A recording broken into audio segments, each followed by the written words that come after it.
What of these compounds do you think I couldn't live without? Yep. Oh, that's oh shit, that one's good. Oh man, yeah, can't go without that fucking toad, man. Oh my god, yeah. 2CB rocket ships. Oh, daily weed, that's the best. Ketamine in the afternoons. Nitrous oxide every 2 hours. MDMA to mix with the acid. 3-MC just to add an extra kick. Adderall to wake up in the morning. Cocaine with the Adderall, because Adderall is not enough on its own. Some alcohol to ease some of my anxiety, and some kratom to help me relax at night. Anyway, if you guys enjoyed this video, no, but seriously, let's start that over.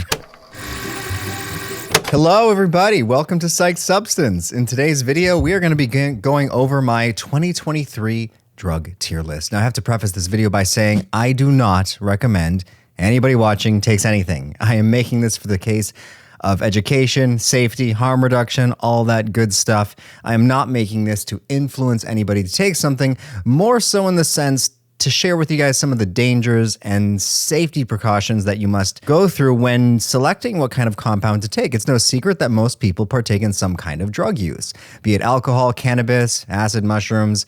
A lot of humans are playing games with their consciousness. So regardless of this being a taboo topic, this is very important to discuss. Like, we got to go over this stuff. People are going to use it and they need to know how to do it safely, which is where I come in. So let's jump right into this video. Now, we got 6 tiers. Can't live without, would use daily if I could, good on special occasions, way too scary, shouldn't have tried it, and hate it. Would use daily if I could means if it weren't for the safety hazards, this is something that's so good that I would take it every single day. But because that would probably damage my brain or maybe even kill me, it's not going to be the case. Can't live without is reserved for compounds that I really, really like. This is like the top of the list stuff that's given me the most, amazing experiences possible. So let's get right into this.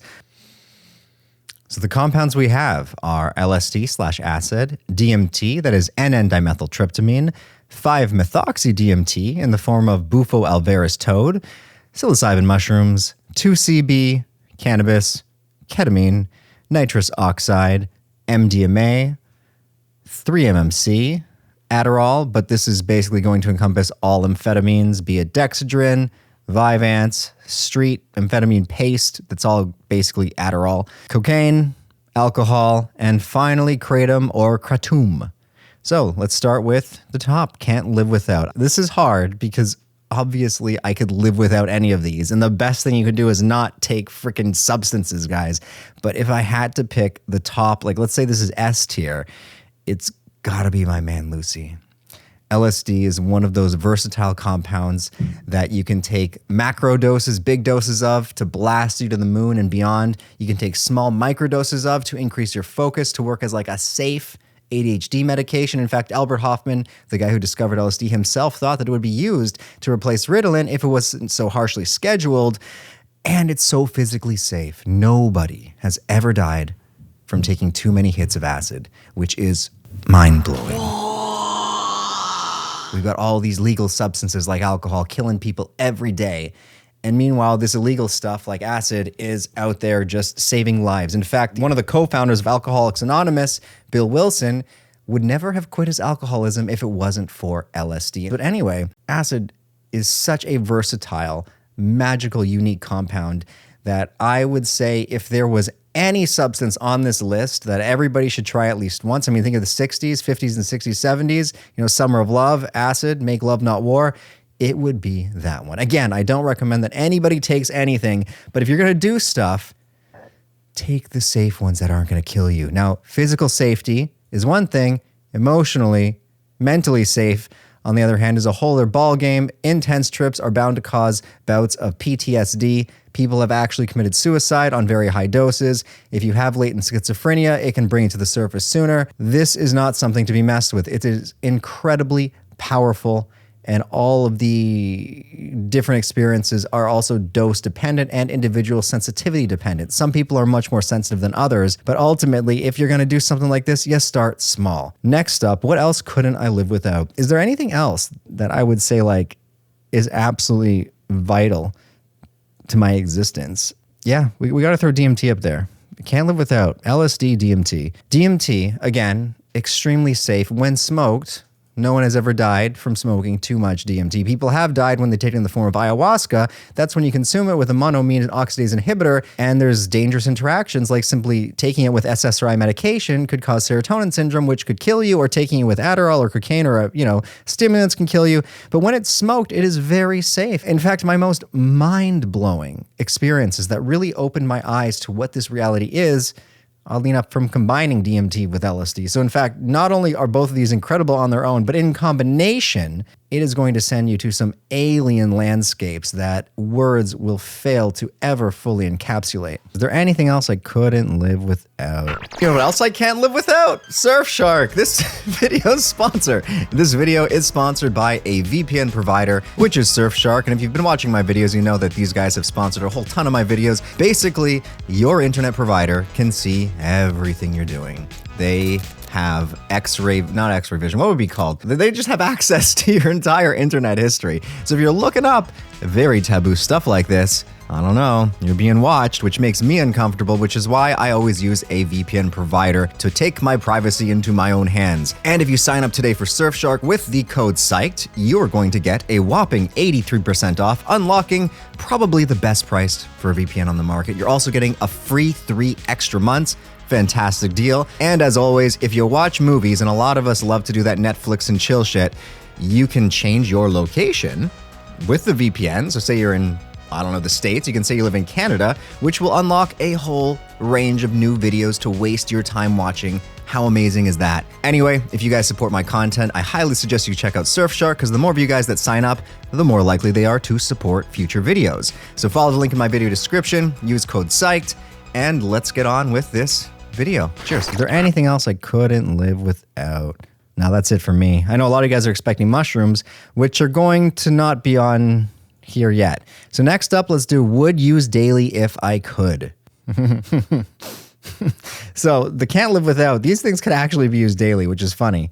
But we got a different list for that. Like you could microdose LSD daily and you're going to build up a fast tolerance, but you could do it. So daily if I could, the first thing that pops in my demented mind is MDMA. MDMA was the first, it's semi-psychedelic that I had ever tried. In fact, the only reason I ever tried LSD is because I was trying to get away from MDMA because I was using it too much, and my dealer was like, hey, I got some acid. Do you want to try it? And he gave me a tab for free. So if it wasn't for first embarking on my MDMA journey, thanks, Matt. You pressured me to do it. It's your fault this channel exists. Thank you, Matt. Yeah, and MDMA is that compound that it injects you with so much love.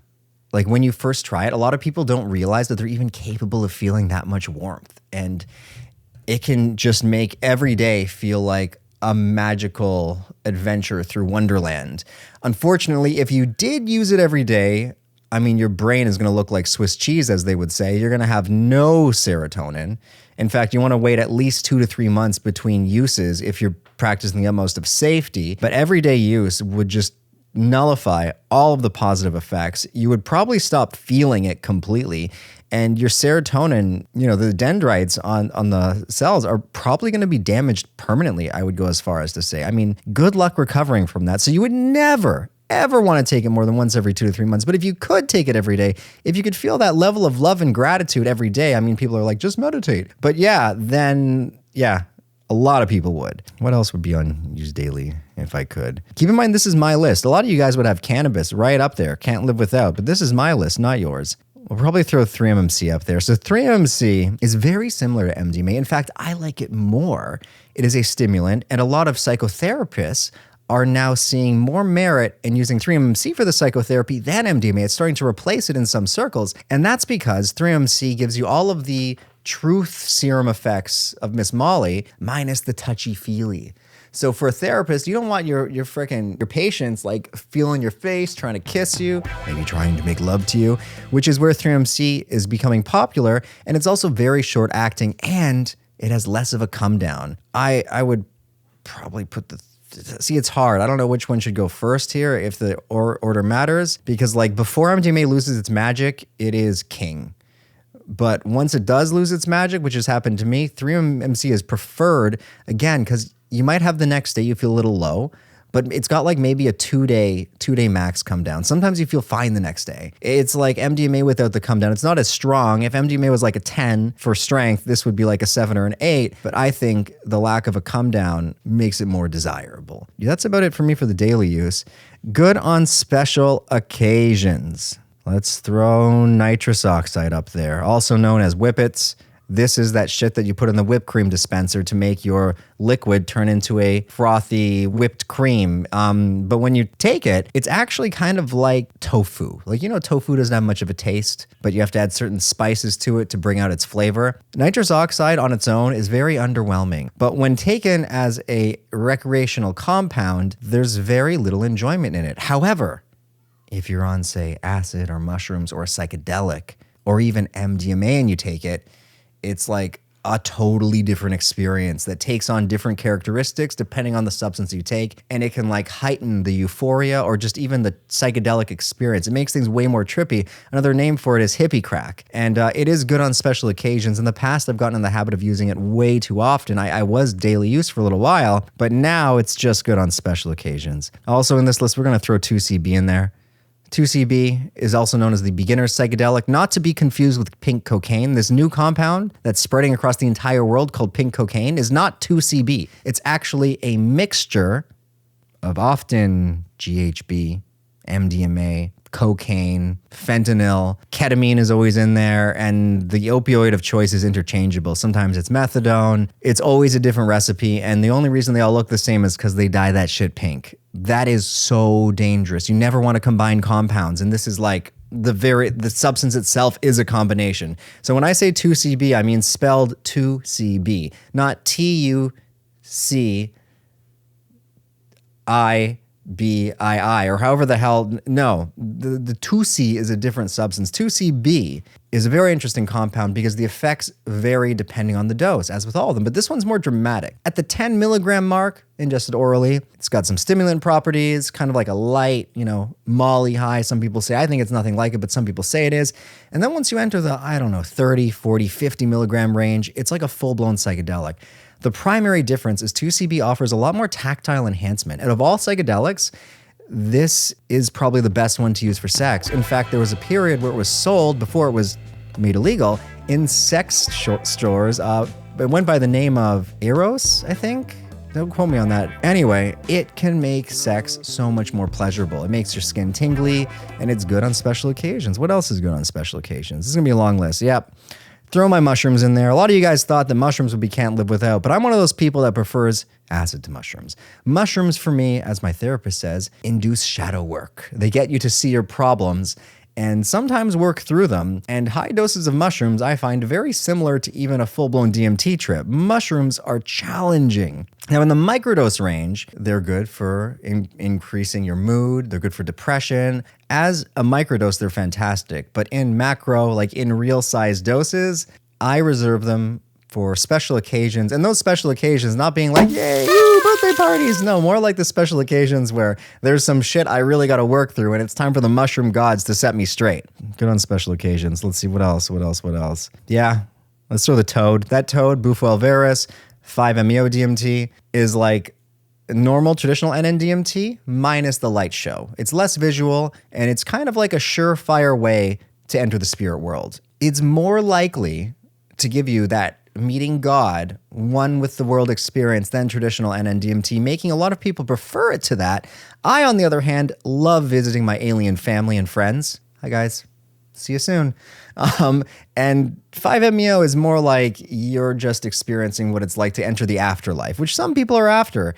It is a beautiful experience, and it's also freaking terrifying. And if you smoke too much, you can die. Unlike normal NN-DMT, 5-MeO DMT has killed people just from smoking too much of it. So you gotta be careful. You wanna have the most prestigious $800 scale on you that can weigh milligrams, because it's also almost more than twice as potent as NN-DMT, okay? So you gotta be really careful with this one. You always want a sitter with you in case you stop breathing to, start administering CPR. But on a special occasion, like, I don't know, when you wanna be reminded that you're this ultimate, never-ending being and you want to see the afterlife, knock yourself out, smoke some toad skin. What else is good on special occasions?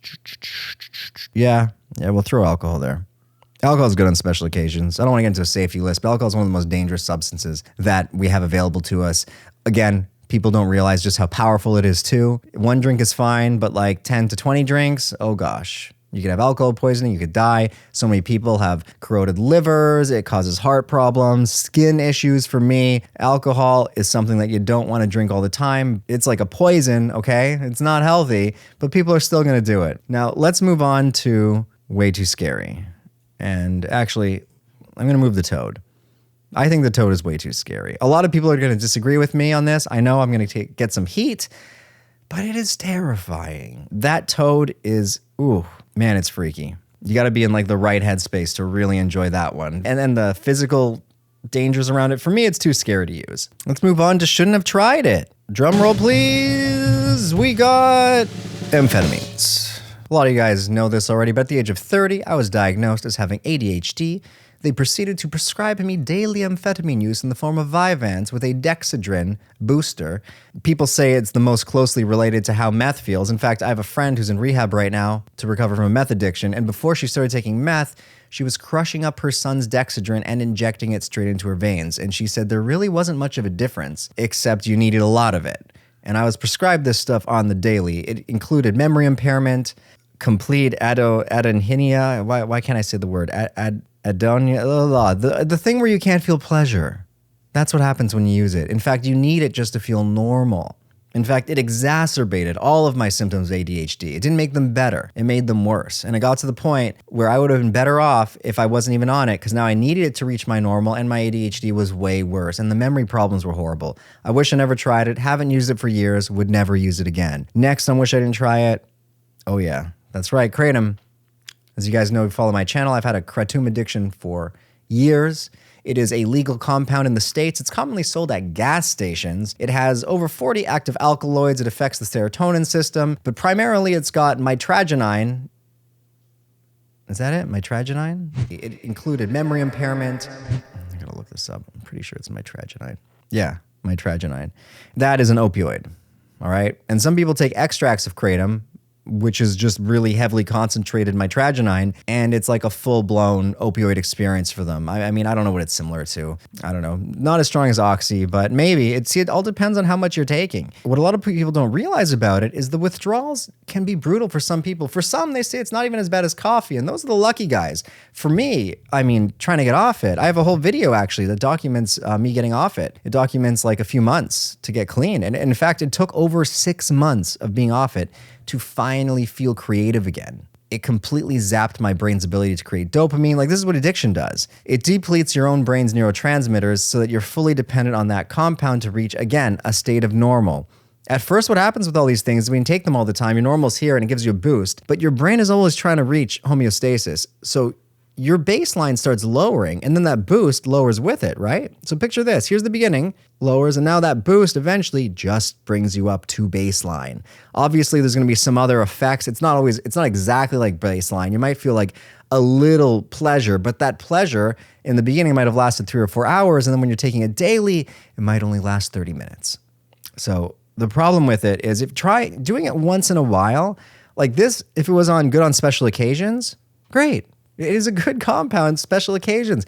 It helps you feel more calm. It increases chattiness. You want to talk more, but it can be a nice, subtle mood boost. It can also work as an antidepressant for some people, but the problem is when you take it daily with that gosh darn homeostasis always happening, it eventually becomes your new normal, and then it's like, why did I even freaking do this to begin with? And getting off it is hard, especially if you're taking it multiple times a day. The withdrawals vary depending on how long you're taking it, all right? And, ketamine. I forgot about this guy. Let's throw ketamine in good on special occasions. Ketamine teeters between that and hate it, to be real. Like, if you guys have seen my recent video where I unknowingly took ketamine and I took 5 times the normal amount by accident because I thought it was M, and paramedics were called, and it was absolutely terrifying. If you haven't seen that, click this link over here. But ketamine for me is not fun. I've tried like light amounts of it, like smaller doses, and it was okay. But as soon as I enter that range where like I'm losing my motor skills and I can't walk and stuff, it just feels way too scary for me. Again, everyone's brain is different. Some people love that feeling. They say you feel weird, just go with the weird, lean into the weird. For me, I guess I'm just weird enough as it is. I don't need to be weirder. So it's between that and hate it. Let's just throw it at hate it because I really don't like it. Now we got cocaine. We're going to throw that on hate it. Why do I hate cocaine? Why? Because apparently I have ADHD, and with people who have ADHD, it doesn't do much. Now, the last time I took cocaine was over 10 years ago, and I was drinking, and I was with some people, and it was actually the first hard drug I tried. Before MDMA, I tried cocaine. It went, for me, alcohol, weed, salvia, cocaine. Those were my first four. And I was with some people, I was with an ex at the time, and they had sourced, they drove for an hour to source what they said was the best quality coke. And I was drunk as shit, because that's the only way I was gonna try it, and they kept feeding me lines. I had like 5 lines in a row, and they were all hyped. They were like, oh my God, this is so good. And then for me, all I felt was less drunk. And I was like, guys, really? What the fuck was the point of getting so smashed if it just made me feel sober? I didn't like it. I tried it at least 10 more times after that. I never got a good effect from it. Some things just don't affect us the same way. Thank God. If I did like it, I probably would have been a full-blown addict and I wouldn't be here making these videos for you. But for me, amphetamines feel super euphoric. This was like, felt like I had a coffee. It sucked. You could argue that maybe I just didn't have good stuff. I don't know. But I've tried it over 10 times, never liked it. Next up, cannabis. Good on special occasions. I'm not a real weed guy. I go through phases where I smoke weed, sometimes for as much as a year, every day, sometimes at night, or I'll take, I've got these drops I take, it helps me sleep. But cannabis to me makes me feel slow. It slows me down. And as you guys can tell from this video, I like moving fast. I'm talking fast, and hand gestures. I like moving at more of a hyperspeed. I like, stimulants. I'm one of those guys. The stimulants actually help me feel calm. Cannabis makes me feel slow, but it makes me feel slow and dumb. I'm just not a fan of the feelings. Now, of course, there's so many more compounds that I have tried that aren't on this list. This is not an exhaustive list, but we didn't want this video to go on forever. And I think this is pretty good. This is an accurate depiction for my 2023 drug tier list. Anyway, if you guys enjoyed this video, head on over to PsychedSubstance.shop and pick up your very own hooded trip blanket. And let me know in the comments below what designs you would like to see next. I'm thinking of doing a trip blanket that instead of the mushrooms, we have tabs of acid. Maybe we can start selling some hoodies. Let's get these products rolling. Let's get some more shit. And if you support these videos and you want to see the uncut version of this, go to our Patreon. Pledge money. I need your money.